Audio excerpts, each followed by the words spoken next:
AI is everywhere now. I open my travel app to book a flight, and it asks me if I want to chat with an AI bot to make travel plans. I helped my 7-year-old son with designing a poster for a science project using an online design app, and it asked if we want to try out the new AI magic design option that's going to find images that are perfectly tailored to his science project.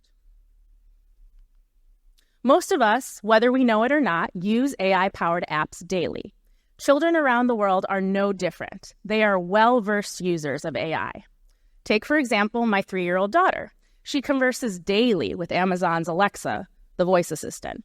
Alexa and other voice assistants use large language models to understand our speech and respond to our requests. When my daughter first started using it, Alexa could not understand her 3-year-old speech patterns. And if you've conversed with a 3-year-old recently, that shouldn't be too surprising. But after consistent usage, my daughter ended up teaching and training Alexa how to respond to her. And now my daughter uses AI to ask what animals sound like, or to play freeze tag with her favorite songs, and to set timers so she can regulate her screen time. This is all true. And the companies who run these AI voice assistants are consistently collecting data from all children users in order to learn how to better respond to their requests and their curiosities. So some of these curiosities from my own children have been, Alexa, what does a kookaburra sound like? Or Alexa, who is the oldest person in the whole world?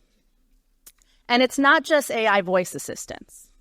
Children are interacting with AI smart toys and chatbots, even refrigerators and other household devices that are always connected to the internet. These devices are accessing and learning new information about us instantly in real time. The largest generation in our history is Generation Alpha. They were born between 2013 and 2024, and they are the first true AI native generation. These kids are already used to optimized and personalized experiences. They're used to being connected, and they're quickly developing the skills and ways of living in an AI world. So there's no turning back at this point. So I'm here asking then, if kids are such heavy users of AI, then why don't they have a stronger voice in designing these AI apps? Children have the skills to help us go in a more innovative direction with AI. Kids are actually asking the right questions about technology designs based on their curiosities and natural wonders about the world. They see things that we as adults take for granted. Adults, we tend to lose this curiosity as we get older and as we gain more life experiences. We're just not as surprised anymore. Sir Ken Robinson, who has one of the most watched TED Talks of all time, has said that creativity is undermined as we advance as adults. He said that kids will take a chance and they're not as frightened of being wrong like adults are, and so they can come up with really original ideas and solutions. Kids can be creative and playful and brutally honest. So, about my daughter again, I experienced this myself when she told me recently, "Mama, your tummy is so squishy." Kids also visibly crave and demonstrate affection, compassion, and true love.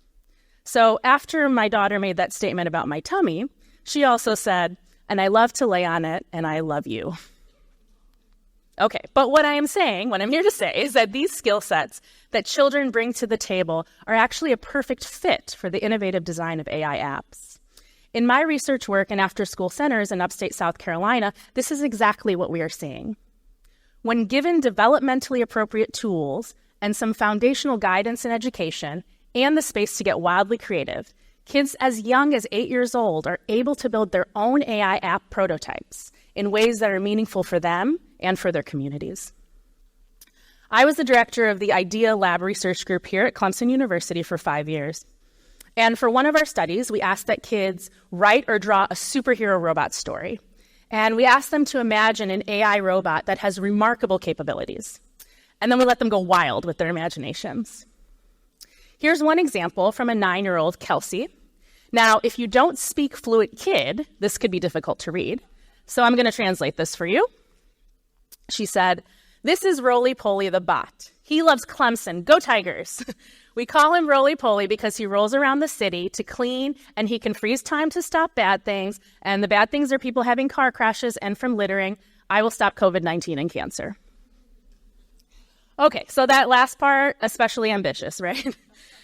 So our role as adults was to guide them to choose one aspect of this fantastical robot and to build a prototype using machine learning and AI algorithms.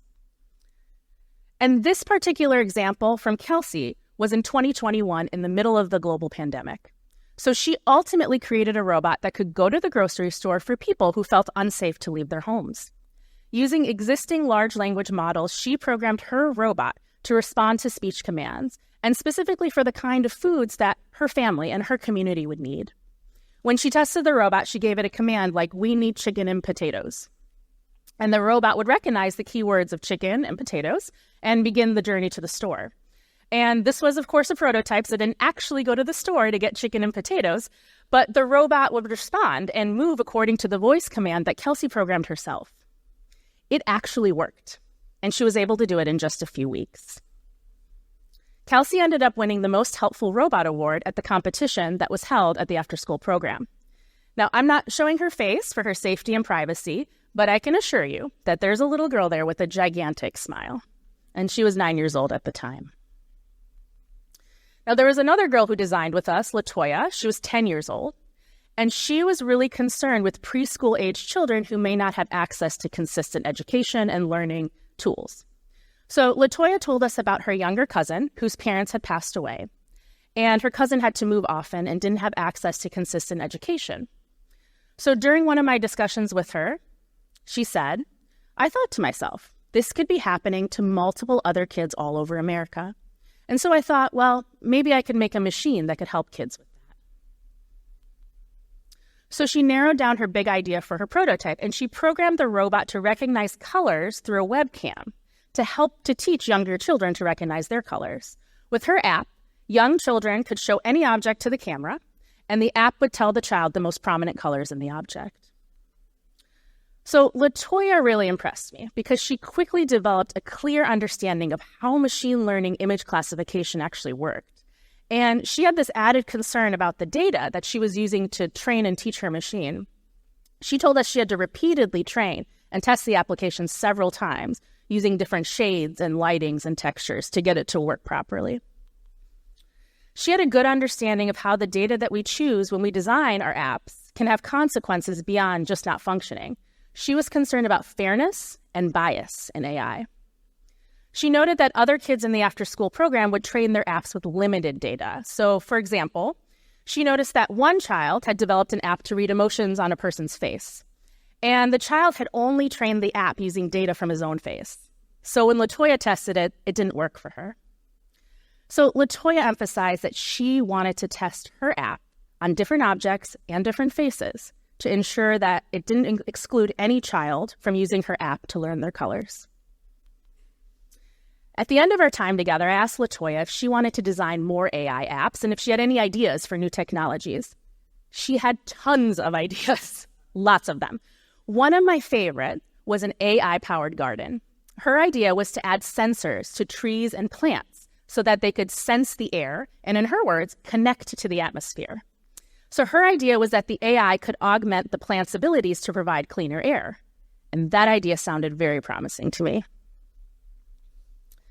So my main point here is that kids are capable of designing the future of AI right now. And we, as adults, we should facilitate and nurture their curiosities and their abilities. We need to invite kids into the conversation on the design of AI and ethical AI. If we introduce them to these topics, they will take off with it. We need to provide a platform for kids to ask critical questions about AI as it's developing. It's already in these kids. We just need to cultivate it. We need to look to children now to give their inputs on the AI issues that we and they are currently facing and the ones that are going to occur in the future that we can't even imagine. These children will be the future consumers and producers of technologies, and they will change the world for better if we give them the chance early on. Thank you.